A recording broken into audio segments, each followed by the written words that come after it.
Good morning. The recent Broadway resurrection of the 1985 Robert Zemeckis film, Back to the Future, has brought new interest to the theatrical character of this popular cinematic masterpiece.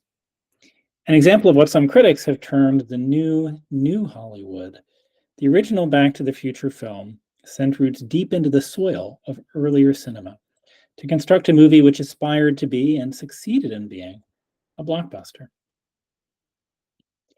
As Shale and Stoddard showed, it is a blockbuster keenly aware of its cinematic roots. From the clock scene of 1923's Safety Last, we see Doc Brown on the clock tower, to a DeLorean time machine whose first-person view of the world outside resembles that of Luke Skywalker's X-Fighter in the original Star Wars. The film makes visual nods to some of the most spectacular moments in cinematic history. At its heart, however, is a plot which seems drawn straight from Roman New Comedy. A good-natured teen whom we first encounter rebelling in benign ways, such as hitching rides from automobiles on his skateboard and planning for a weekend at the lake with his girlfriend Jennifer. Marty McFly embodies one ideal of the all-American teen as conceived in the 1980s. His parents similarly play into familial dynamics stereotypical of 1980s representations of family in television and theater. Hopelessly nerdy, enslaved to their television, bullied still by the high school bully. Marty's parents are thwarted, plastic caricatures of the persons they might have been. When Marty inadvertently travels in time with Doc Brown's DeLorean time machine, and accidentally breaks up his parents by causing his mother to fall in love with him instead of his father, comic confusion ensues. Critics such as Rudd and Gordon, 1997, have noted allusions in the film to Greco-Roman tragedy, most notably the Oedipus myth. Today, however, I would like to argue that the film reveals an intertextuality not with Greek tragedy, but with Roman New Comedy. And in particular, that part of the comedy of the film arises from the necessity for Marty to comically vacillate between playing the problem-solving servus calidus, or clever enslaved person, and the love-smitten adolescens, or teenager in love, of New Comedy. One important vehicle for the influence of New Comedy on Back to the Future was likely Richard Lester's 1966 sensation, A Funny Thing Happened on the Way to the Forum, which you can see on the slide in the screen. Melding plot and comedies, A Funny Thing Happened on the Way to the Forum ends with a chariot chase scene, which sees Zero Mostel, playing the character Pseudolus, transforming a chariot into a water ski by removing its top half. Like Marty, Mostel's character of Pseudolus even engages in some fast flying acrobatics, jumping his horse-drawn water ski on a ski jump. It is not hard to read this sequence as lurking behind Marty's wildly popular Great Skateboard Escape from Biff in Back to the Future. Much like Pseudolus, Marty, while fleeing from Biff, removes the top of a children's pushcart rather than a chariot, and jumps a corner of the sidewalk while fleeing Biff, just as Zero Mostel jumps a ski jump. Hero and Philia even end up in a barn at the end of their Richard Lester chase scene, much as Biff and his buddies end up in a manure truck. When interviewed by Cassine Gaines for a book on the making of Back to the Future, Bob Zemeckis and Bob Gale recount that the original idea for the movie arose from Gale looking at a picture of his father in his yearbook as student body president and wondering whether they would have been friends, hence the nerdy George McFly subplot. Very soon, however, Gale and Zemeckis added the character of Lorraine to the mix. The nucleus of the film was always meant to include the element of Lorraine's unexpected youthful sexual agency and her pursuit of Marty. Zemeckis and Gale reportedly even had trouble shopping the film to studios because Disney felt the plot was too risque, whereas most other studios diverged in the opposite direction, hoping to cash in on a science fiction reimagining of the plot of 80s R-rated teen skin flicks like Porky's, Fast Times at Ridgemont High, Risky Business. While the Oedipal element identified by Rudd and Glover was thus always present, Gaines' recent book reveals that Gale and Zemeckis' intent was always to exploit the comedic potential of mistaken identities and physical comedy this scenario would create. The original script even called for the inclusion of a chimpanzee named Shemp, owned by Doc Brown, for added comic relief. One might be reminded of the errant monkey in Plautus's Miles Gloriosus. In Back to the Future, the necessity for Marty to become both lovelorn adolescens and matchmaking Servus Calidus arises from a classic time travel dilemma. When Marty tries to save his father George from falling from a tree in 1955, he inadvertently disrupts his parents' first meeting. Soon, mistaken identity and recognition worthy of Plautus's Menechme arises. Lorraine's father takes Marty into their house and deposits him in Lorraine's bedroom. Lorraine soon misconstrues Marty's identity. Lorraine refers to Marty as Calvin throughout the entire film because she has read the words Calvin Klein in his underwear when he was unconscious and assumed that was his name. And as in New Comedy, mistaken identity leads to bed tricks and forbidden knowledge. One might compare once again the Richard Lester take on New Comedy. A funny thing happened on the way to the forum, where a sexually liberated but virginal Philia informs Hero that she has watched him dressing through the window, but only from the waist up across the alley. But you have nice legs, she goes on to add pertly. Marty soon embraces the role of Calvin and plays the role of adolescent while biding his time to get his parents together. Even as he deftly juggles the roles of matchmaking Servus Calidus and hip cool kid, adolescents, Marty ironically forges a fleeting bond with his mother, which really for me is kind of the heart of the film. It turns out that teenage Lorraine was just as rebellious, a teenager, as Marty himself is. This fleeting bond cannot last. Like New Comedy, Back to the Future is concerned almost entirely with men seeking fulfillment in relationships, with a subsidiary interest also in the way they carry out their duties to their families as well. Marty's need to get his parents' courtship back on track so that he and his siblings can be conceived leads him to initiate another plot line of New Comedy. With Doc as his mentor, he plays Praeceptor Morris to George.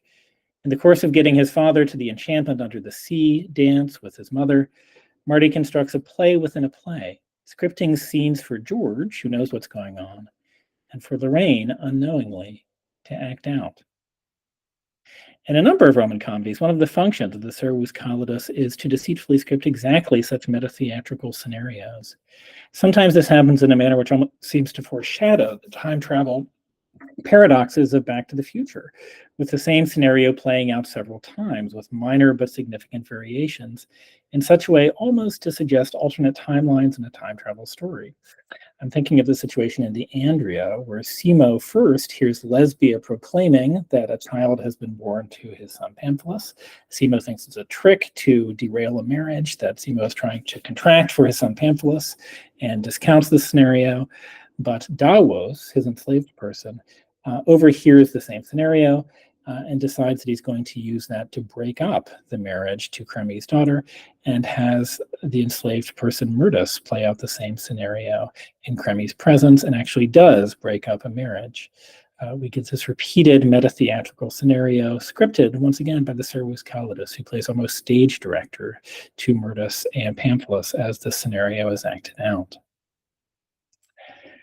As in New Comedy, the meta-theatrical manipulations in which Marty engages are often, from a principled perspective, quite serious and not funny. Back to the Future paints a portrait of the 1980s family which strongly identifies success with male dominance in the professional sphere. When Marty's mother, Lorraine, enjoys any agency in the film whatsoever, it is symptomatic of a void in male agency and takes place in an alternative reality of an alternative plot line. A restoration of normalcy means an elimination of Lorraine's ability to experience or direct the course of her own desires and aspirations. Indeed, though Marty and Lorraine connect in 1955 over their shared drive for self-actualization through normal acts of teenage rebellion, the tragedy of the film is that the confines of the 1980s restrictions on women's lives means that no scenario can end well for Lorraine. Marty must convince her to marry his father so that she can give birth to him. But this ends in the Lorraine he knows from the start of the film, frustrated alcoholic. The sequel, Back to the Future 2, explored a scenario in which Lorraine continues to experiment with dating and going out with boys and ends up married to Biff, a modern-day version of the hooker with the heart of gold. We might compare Clinia and Antiphala and Cleitophon and Bacchus from the beginning of Terence's Hauton Timoroumenos. In this comedy, Terence grants the so-called hooker with a heart of gold, Bacchus, a telling moment of candor in a conversation with Clinia's more respectable girlfriend, Antiphala. I don't mind telling you, I'm not the least bit surprised that they're all keen on you. It's in your interest to be good, she tells her friend Antiphala. But the people we, courtesans, deal with don't allow us to be good. It's because they're smitten by our looks that our lovers worship us. When our looks have faded, they take their fancy elsewhere. If we haven't made some provision in the meantime, we find ourselves abandoned. Marty's own relationships act out the same double standards described by Bacchus. Marty's mother, we soon learn, disapproves of his girlfriend because she's the kind of girl who goes parking with boys. Whereas Jennifer behaves in a completely self-possessed fashion throughout the film. One of our first glimpses of Marty is him skateboarding past a women's aerobics class in which all the participants in the class wave at him through the window. The adult Lorraine subjects Jennifer to the same double standards, which ensures that she will be denied autonomy and fulfillment in her own turn. The collapse of the brief bond enjoyed by Marty and Lorraine is necessitated by Marty's need to play matchmaker in order to get his parents together so that they can conceive him. Marty soon finds himself in a very dark moment, proposing in all seriousness to George that Marty will attempt to have his way, that is, rape Lorraine while parking in a car, so that George can come to the rescue, with blatant disregard for the effect that this might have upon Lorraine.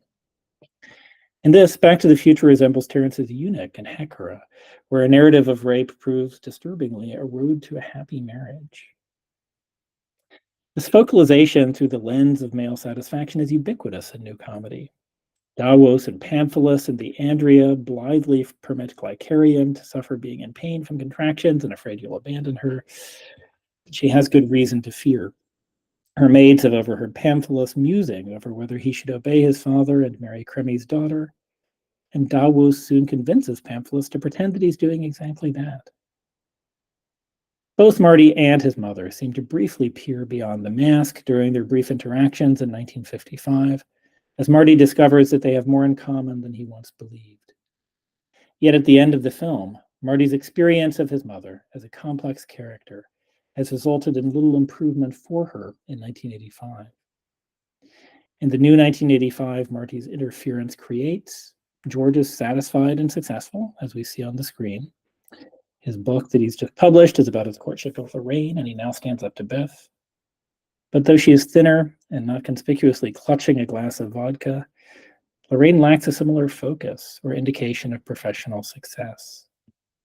The movie's ending restores a portrait of the ideal 1985 Reagan family, in which the husband's satisfaction takes front seat. The McFly's status, almost as stock characters, is underscored by the plastic appearance of both 1985 versions of their family in both realities.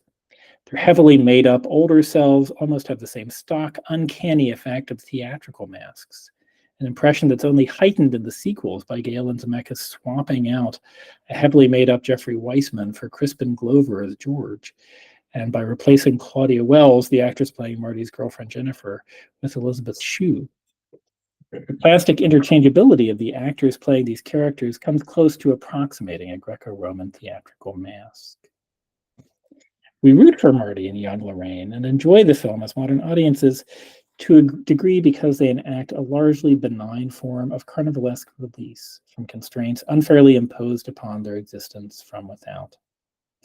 Indeed, one might extrapolate that the entire alternative reality of Marty's journey to 1955 and the intimate friendships he forms with his father George and the quasi-amatory relationship he forms with his mother Lorraine are much like the happy idea of Dikaiopoulos or Turgaius in old comedy, or like the scheme of the Servus Kalos in new comedy such as Cyrus. Both new comedy, with its level of distance from Roman realities through its setting in predominantly Greek locations, and Back to the Future share a bittersweet note in presenting the most fundamental and seemingly universal of human desires to connect to another human being as a human being, as counterfactuals to reality. Mere wishful thinking. Thank you very much.